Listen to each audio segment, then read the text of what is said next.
Hi friends, இன்னைக்கான video என்னன்னு பார்த்தீங்கன்னா, நம்ம வீட்டு மாடி தோட்டத்தில் மல்பெரி காய்க்குதுங்க. என்னது மாடியில் மல்பெரியா? அப்படி தானே யோசிக்கிறீங்க? ஆமாங்க, எங்கள் வீட்டு மாடி தோட்டத்தில் ஒரு 2 வருஷமாக இந்த மல்பெரி செடி வச்சுருக்கோங்க.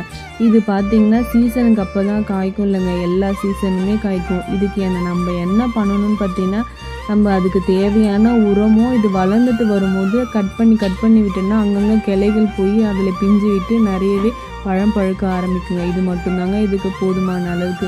இப்போ சீசன்றதுனால காய்க்கலைங்க, எல்லா சீசனுமே இது ரொம்பவே நல்லா காய்க்கும். இந்த காய் பார்த்திங்கன்னா செங்காவாக இருக்கும் போது சாப்பிடும்போது கொஞ்சம் புளிப்பாக இருக்குங்க. நல்லா பழுக்க விட்டு சாப்பிட்டிங்கன்னா ரொம்பவே இனிப்பாகவும் சுவையாகவும் இருக்குங்க. மல்பெரிலாம் நான் கடையில் வாங்கி சாப்பிடணுன்னு ஆசைப்பட்டேங்க. இப்போ பார்த்திங்கன்னா எங்கள் வீட்டு மாடியிலே இருக்குங்க. நினைக்கிறப்பெல்லாம் நாங்கள் போய் பறித்து சாப்பிடுவோம், ரொம்பவே டேஸ்ட்டாக இருக்கும். அதுவும் ஜூஸ் போட்டு சாப்பிடும்போது அதை விட ரொம்பவே டேஸ்ட்டாக இருக்குங்க. இந்த வீடியோ உங்களுக்கு பிடிச்சிருந்தா மறக்காமல்